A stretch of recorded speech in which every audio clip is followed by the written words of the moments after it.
সন্তানটাকে হেফাজত করতে বলেছে কে?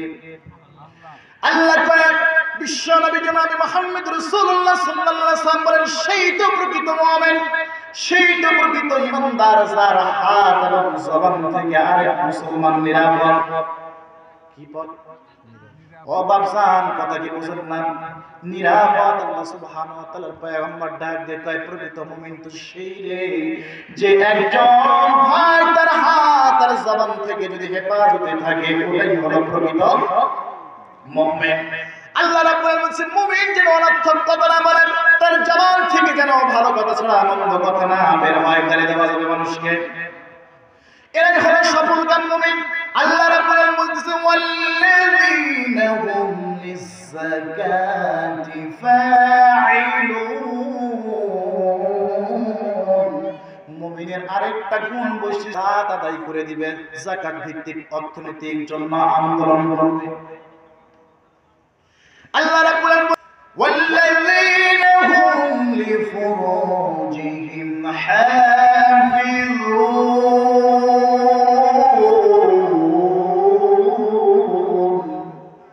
মুমিনের আরেকটা বৈশিষ্ট্য, মুমিনার নারীর বৈশিষ্ট্য গুণ হচ্ছে মুমিনরা সব সময় নিজের লজ্জাস্থানকে হেফাজত করবে। পয়গম্বর ডাক দিয়ে বলেন ও মানুষেরা, ও মহিলারা শোনো গো, এই জিহ্বাটা অর্থাৎ মুখের দুই চোয়ালের মধ্যে, দুই ঠোঁটের মধ্যে একটা জিহ্বা আছে, মধ্যপথ আছে, দুই চোয়ালের মধ্যে মাঝপথে একটা লজ্জাস্থান আছে। দুইটা যদি হেফাজত করে রাখতে পারো জান্নাতের জিম্মাদারি আমি নবী নিয়ে নেব। কে নিবে? দুইটা জিনিস হেফাজত। পয়গম্বর বলেন দুই ঠোঁটের মাঝপথটা যদি হেফাজত করতে পারো আর নিচের দুই চোয়ালের মধ্যে যেন লজ্জাস্থান আছে হেফাজত করতে পারো রে, আমি পয়গম্বর কথা দিলাম তোমার জান্নাতের জিম্মাদারি আমি নিয়ে নিব। কি করতে হবে? লজ্জাস্থানকে হেফাজত করতে হবে। কিন্তু আমরা কি করি? কথা কয় না। এবার তো কথা বলবেন না, কারণ আমরা হলাম পুরুষ নয়, আমরা হলাম কাপুরুষ। আরেকটু ডিজিটাল বললে হবে কাপুরুষ। কারণ আমার মেয়ে বড় হয়েছে, যে মহিলাটা রাস্তায় ঘুরে কথোপকথন করে, প্রকাশ্য জনকে ঘোরাফেরা করে, এখন মা বলে রাতে আগের মতো আর চলে না। কথা কোন ঠিক না ঠিক? কথা কয় না। ঠিক না ঠিক? বিশ্ব নবী জনাবে মুহাম্মদ রাসূলুল্লাহ সাল্লাল্লাহু আলাইহি ওয়াসাল্লাম মেরাজ থেকে ফিরে আসার পরে চোখের পানি ফেলে কাঁদতেছে। সাইয়েদনা আলী রাদিয়াল্লাহু তাআলা ডাকে ফাতেমাকে নিয়ে গেছে নবীর দরবারে। কার কাছে? নবীর দরবারে নিয়ে গেছে। যাওয়ার পর তাকে দেখে বিশ্ব নবী জনাবে মুহাম্মদ রাসূলুল্লাহ সাল্লাল্লাহু আলাইহি ওয়াসাল্লাম চোখের পানি ফেলে চিৎকার মেরে কাঁদতেছে। আম্মা জান ফাতেমা ডাক দিয়ে বলে আব্বা জান আপনি কাঁদছেন কেন গো বাবা? ও মা, সাউন্ড সিস্টেম দিয়ে যে পর্যন্ত আওয়াজ দিয়ে গভীর মনোযোগ দিয়ে শোনান। কে কাঁদতেছেন?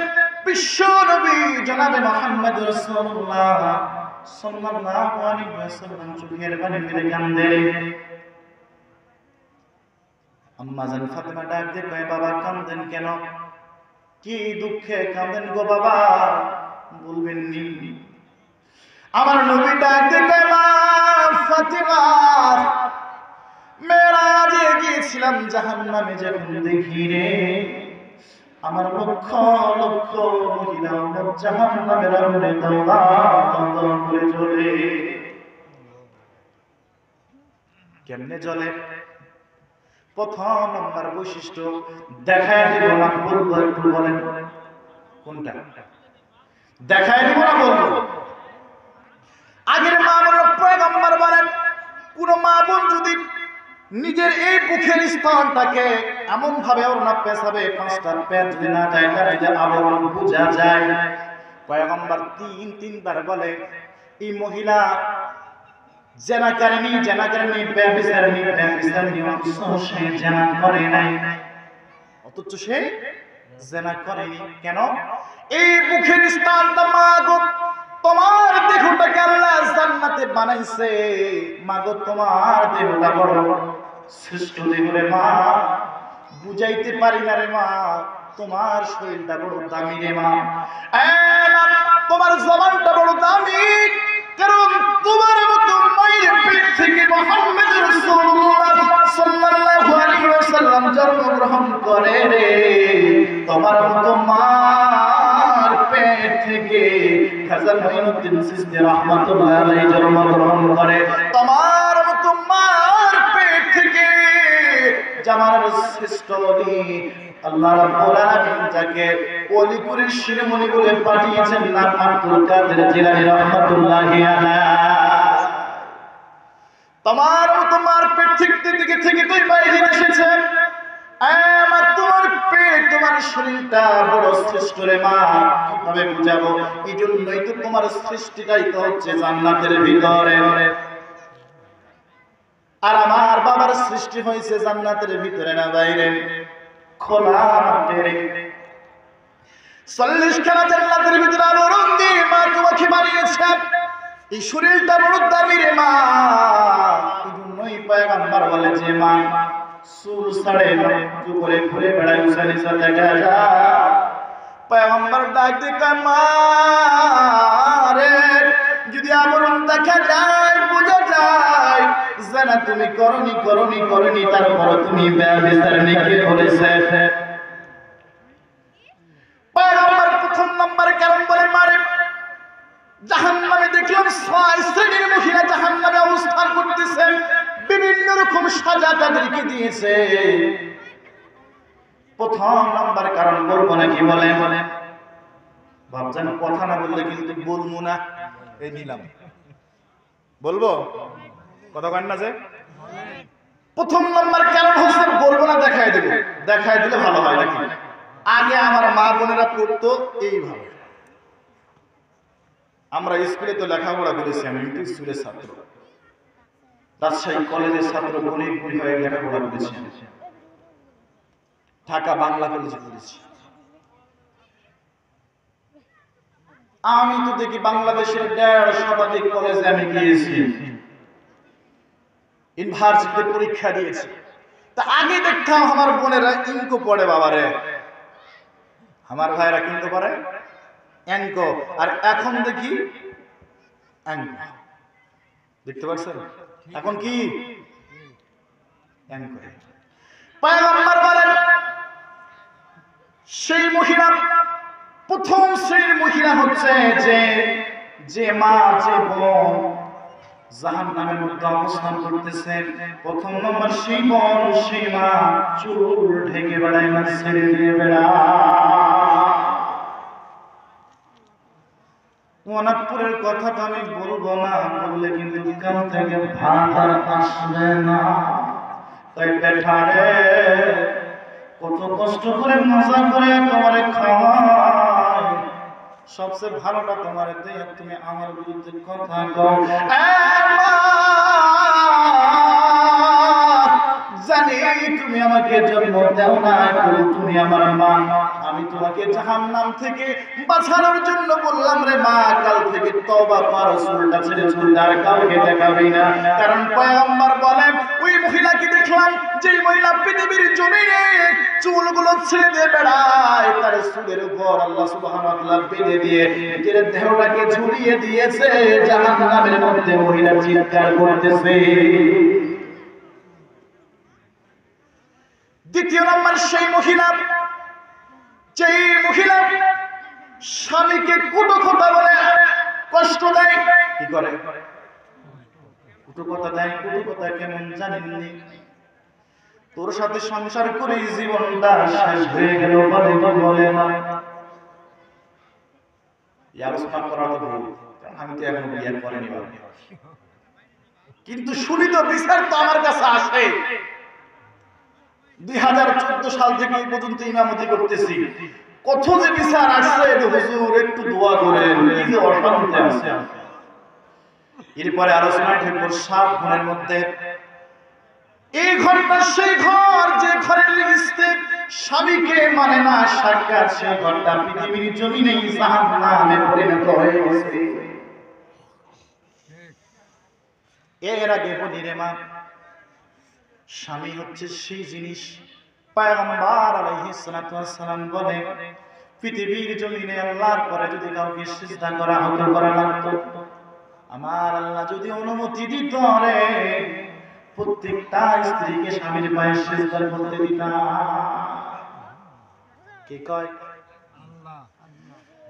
দ্বিতীয় নম্বর গুণ হলো যে নারী স্বামীকে সম্মান করে না, কথায় কথায় অপব্যবহার করে, যে কথাগুলো বলে মুখে নিরাময় ভাষা নয়। ইমাম স্বামীকে যদি কটুক্তি করে, পয়গম্বর বলেন ওই সমস্ত নারীকে দেখলাম তাদের জিহ্বাগুলোকে জাহান্নামের মধ্যে কাঁটা বানায়া ফেরায় দেয়, কুরবান মারার পরে দেহটাকে ঝুলে দিয়েছে, তার স্তূপ পর্যন্ত ঝুলতেছে আর জ্বলতেছে।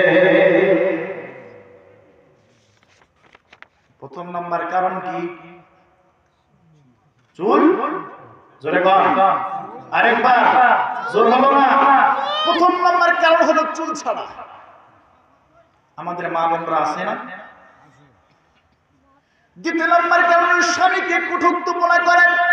তৃতীয় নাম্বার ওই মহিলা যে বিবাহিত হওয়ার পরে পরপুরুষের সাথে সম্পর্ক রাখে, এমন মহিলা আছে না?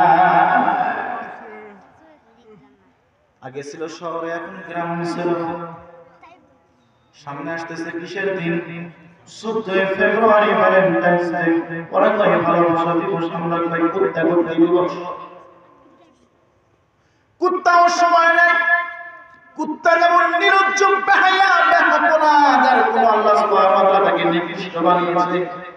আসল তাদের দেখা যায় রাস্তাঘাট কিছুই মানে না।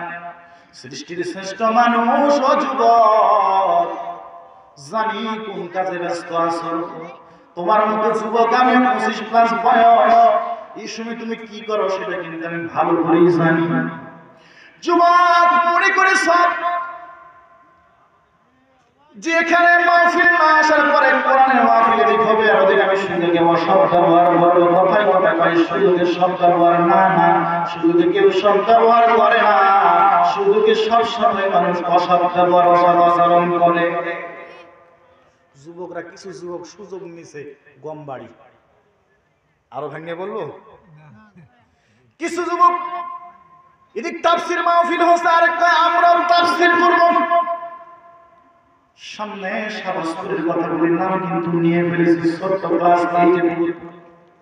পাশেই কবরস্থান রে, মাহফিল থেকে আসতেছি, দেখতেছি কবর আযাবের উপরেও, কবরের মাঠের উপরেও, কবর তো আযাবের ভিতরে আযাব হইতেছে, কবরের উপরেও আযাব গজব চলতেছে।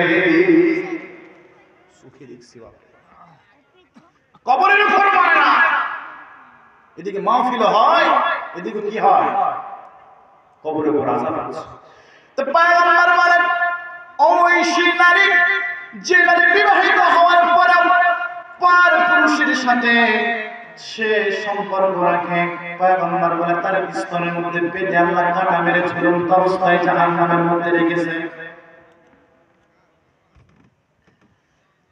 আল্লাহর পয়গম্বর বলে চতুর্থ নম্বর হচ্ছে সেই নারী যে নারী মিথ্যা কথা বলে, গীবত করে, এমন মহিলা আমাদের এলাকায় বুঝি নাই। কোথায় কয় না বলে, কোন জায়গায় আসলাম, কোথায় নিয়ে আসছেন আমার, কোথায় কই বাসায় না কয় না খেয়ে আছে। আমি দেখলাম যে খাইছে, মজবুত করে খাইছে, অন্তপক্ষে হজমটা তো চিন্তার করে করেন, তাহলে আরো মজবুত করে খাওয়া যায়। আমার বাবাজিরা, পঞ্চম নম্বর গুণ, চতুর্থ নম্বর গুণ পয়গম্বর মানে যে ওই নারী যে নারী মিথ্যা কথা বলে এবং গীবত করে, আল্লাহ রাব্বুল আলামিন ওই নারীর চেহারা কাল কিয়ামতের দিন জাহান্নামের মধ্যে শুকুরের মতো বানায় দেন, ঝুলে রাখবে। পঞ্চম নম্বর ওই নারী যে নারী অপবিত্র হওয়ার পর পবিত্রতা অর্জন করতে অবসর করে কি করে?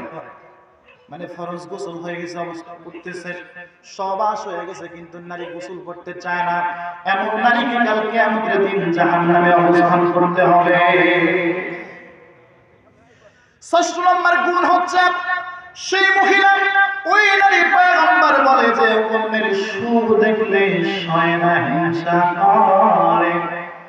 সেদিন জুমায় বলেছিলাম, প্রত্যেকটা আলোচনার মধ্যে বলি, মারে তোর চাহিদাটা কমে দে, এবং তোমার চাহিদা যদি কমাইতে পারো, হিংসা যদি করতে না পারো, হিংসা যদি করো, সংসারে সুখ আসবে না। তোমার চাহিদাটা কমে দাও, তোমার ঘরটা আল্লাহ পাক জান্নাত বানায় দিবে। মহিলাদের একটা অভ্যাস, অন্যের সুখ দেখলে কি করতে পারে না? সহ্য করতে পারে না, হিংসা করে। অন্যের স্বামী 50,000 কামাই করে, তোমার 60,000 করতে হবে, করে কয় না? তোমার ঘর একজন চাকরিজীবী কোন রকম উপার্জন করে কোন রকম চলতে চায়, ওই মহিলা আরেকজনকে দেখে বলে ও অমুক করে চলতেছে, স্বামীর উপর চাপ প্রয়োগ করে। এমন মহিলা আল্লাহ সুবহানাহু ওয়া তাআলা বলেন জাহান্নামে ফেলে আল্লাহ তাআলা শাস্তি দিবে। কয়টা গুণ বলছি? 6টা। প্রথম নাম্বার চুল ছাড়া, দ্বিতীয় নাম্বার স্বামীকে কটূক্ত কথা বলা, তৃতীয় নাম্বার বলেছি যে বিবাহ করার পরে অন্য পুরুষের সাথে সম্পর্ক রাখা, তার প্রেম ছিল প্রথমে, বিবাহ হয়ে গেছে মা বাবার চাপে, এরপর প্রেমিকের বলে করলা আমি হজম করতেছি, বলে কি বলে না?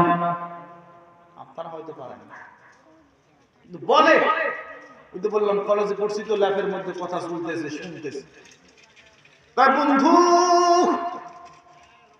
বাবা মা চাপা চাপি করে দিছে, তুমি চিন্তা করো না, করলা হজম করতেছি।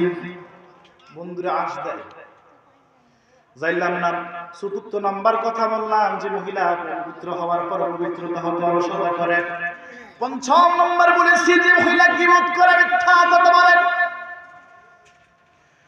৬ষ্ঠ নাম্বার বলেছি ওই নারী যে অন্যের সুখ দেখে কি করে? হিংসা করে।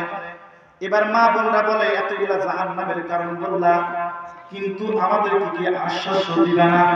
অবশ্যই হ্যাঁ মা। মুমিনা নারীর গুণ হচ্ছে 4টা। কয়টা বলি শেষ করব? কয়টা? 4টা গুণ। প্রথম নম্বর, স্বামী যখন সেই মহিলার দিকে তাকায়, এ মা মনোযোগ সহকারে শোনো মিসকাত শরীফের হাদিস, স্বামী যখন আপনার দিকে তাকাইবা, আপনার দিকে তাকাবে, তখন তুমি মুস্কি করে হাসি দিবা। এই হাসির মধ্যে যতগুলো তোমার দাঁত বাড়াবে রে মা, আল্লাহ সুবহানাহু ওয়া তাআলা প্রত্যেকটা দাঁতের বিনিময়ে একটা করে নফল হজের সওয়াব দিয়ে দিবে। মুমিনা নারীর গুণ প্রথম নাম্বার কি? স্বামী যখন তাকায় হাসবে, মা বোনেরা হাসে না। দ্বিতীয় নাম্বার গুণ হচ্ছে স্বামী যে আদেশ করে তার যদি হয়ে যায় মেনে নিবে। তৃতীয় নাম্বার কাজ হচ্ছে স্বামী যতটুকু হালাল ইনকাম করে রে মা, এতটুকুর মধ্যে যদি সন্তুষ্ট থাকতে পারো, পৃথিবীর জমিনে আল্লাহর কসম করে বলি, কোরআন নিয়ে বলি, আল্লাহর কসম করে বলি, এই জমিনের মধ্যে ঘরটা জান্নাত বানায় দিবে কে? চতুর্থ নাম্বার গুণ হচ্ছে স্বামী যেটা পছন্দ করে না সেটা তুমিও পছন্দ করবা না। স্বামী কয় মেয়েটা স্ত্রীটা নামাজ পড়ো, স্ত্রীটা রোজা রাখো, কিন্তু আমার মা বোনরা কিন্তু পছন্দ করে না।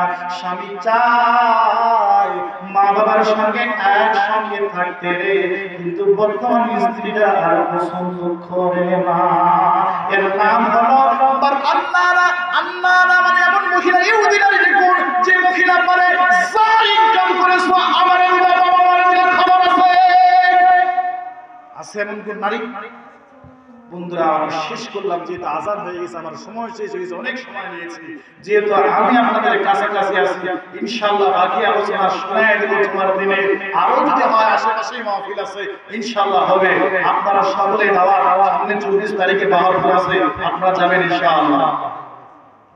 তাহলে আজকে যতটুকু আলোচনা করলাম একটু সংক্ষেপে সারসেপ দেই, যে ইমানদারের বৈশিষ্ট্য হচ্ছে আল্লাহ সুবহানাহু ওয়া তাআলা এবং আল্লাহ রাসূলকে নির্দ্বিধায় ঈমান আনবে, বিনা চিন্তায়, এবং প্রয়োজনে হিজরত করবে, বাড়ি ঘর ছাড়বে, ত্যাগ করবে, জিহাদ করবে। আল্লাহ সুবহানাহু ওয়া তাআলা সকলকে বক্তা এবং শ্রোতাকে আমল করার তৌফিক দান করুন। ওয়া আখিরানা আলহামদুলিল্লাহি রাব্বিল আলামিন। আসসালামু আলাইকুম ওয়া রাহমাতুল্লাহ।